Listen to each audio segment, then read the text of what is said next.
است در بنی حنیف نفرایی بودیان که چقدر جوان مردی را منع کردن، چقدر زکات منع کردن، رسول الله را غم دادن.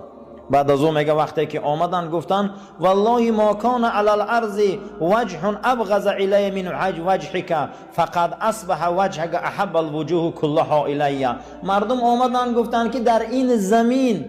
ما در همین خیلی تو را فهموندگی بدن یا رسول الله، ما را همین خیلی فهمونده بودن که ای همه روی بد میدیده ترین تو را گفته بودن. وقتی ما یک بار در صحبت شیشتیم دیدیم که بهترین انسان در زمین تو بدی،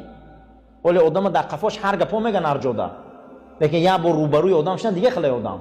چیق پیغمبرم سیاه میکردین، هر چی میگفتین وقتی یک بار قدیش گپ زدین گفتین قسم به نام الله تو دیگه خیلی انسان بودی کو. در یک صحبتش ایمان آوردن،